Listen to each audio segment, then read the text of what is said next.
You know what, guys? I don't normally put myself on the camera because it's not about me at any level. And besides, I hate selfies. But tonight, I'm just plain old pissed. And while I try to contain my emotions, this just seems to be spilling out of me right now. See those guys behind us? We adopted those horses out 3 years ago, along with another one who wouldn't load in the trailer today with our volunteers who went to get them. So he's still there and we've got to get him. But you know what? Those guys left here 3 years ago. And I had the same conversation with those adopters that I do with every other adopter that has been a part of our program for the last 17 years. And that information was that they would provide care for them, that they would make sure that the lives of these animals were protected. And they didn't do it. Bottom line, they didn't do it.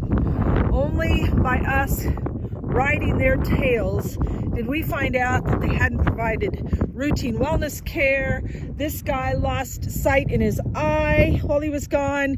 This is Flash. He's also a body condition score of 1. That is a body condition score of 1. He's 27. There is no reason for him to look like that. And yeah, his buddy here that's with him, Win, I'm gonna put a picture of Win, what he looked like when we picked him up, or when we got him into the rescue when he was 5 months old. Win was absolutely riddled with parasites. He was in horrible condition, had a great big huge hole in his forehead all the way to the bone that nobody had taken care of. His mother had already starved to death. His granddam was in bad shape. We got her too. And we adopted Win out again with 2 other horses to be provided for and taken, I'm sorry, I dropped my phone.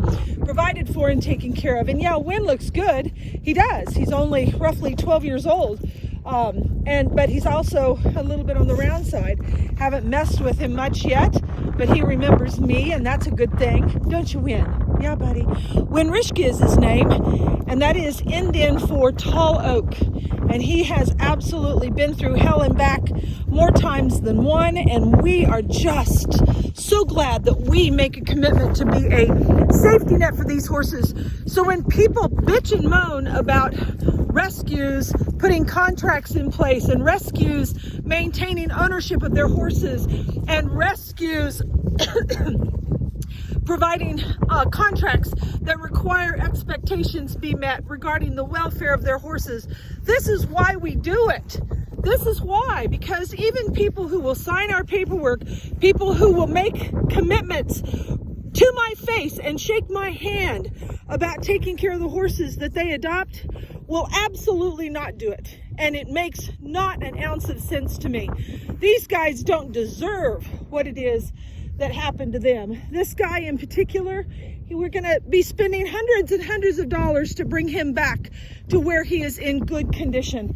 There's no reason for the ribs to be showing on this horse and the bones of the pelvis. There's no reason. It's just a matter of refusing to do what you committed to doing. And you know what? If you don't put it on a piece of paper, so what? Do it because it's the right thing. Flash wants nothing more than to be someone's friend. 27 years old and was being starved to death. Was it intentional or malicious? I don't care. That doesn't matter. This is absolutely ridiculous. And again, I don't usually come on here and put my face on here because I want you, all of you who believe in what we do, to make a point and keep your focus on the horses. That's what it's about. But tonight it's about me.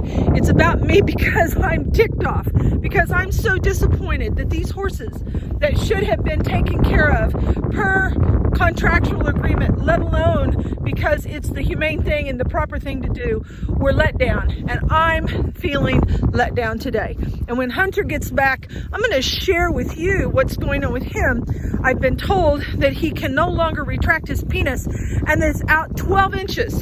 12 inches. And the veterinarians that I had review it before he could come back said, oh, you know what, it's stable, there's cancer on it, it's stable, and it's bothering you more than it is him. Well, you know what, if he can't pull it back up, we don't believe that it's not a problem for him too. So we'll be looking at what options are available. So forgive me for complaining, and forgive me for whining and ranting here today. I usually don't do it, but you know what, I see this guy and the fact that he lost his eye, and I see how skin and bones he is, and I look around and I go, why? Why? Just somebody answer that question. Why? Why was the decision made that horses were nothing but just something to be discarded, something pretty in the pasture, but we're not going to take responsibility for? I don't understand it. And Flash doesn't understand it either. But you know what? We're going to get him better. And if you guys will help us out, if you guys will financially support the work that we do, we'll be able to continue to keep doing it. And I promise to keep my mouth shut. I'm sorry, but I want these guys to know that they're safe now that they're back. Again, we maintain ownership for this reason right here, because we're going to take them back if indeed people cannot maintain their agreement on their adoption agreement and the contractual components of that adoption agreement. And I wish we didn't have people who required us to do that. I wish people would be faithful and honorable to these animals, but they aren't. They aren't. And so guess what? We're a rescue. We do rescue right. We're going to take the horses back from you if you don't do it. And if that makes me a bitch, well, so be it. I'll be one.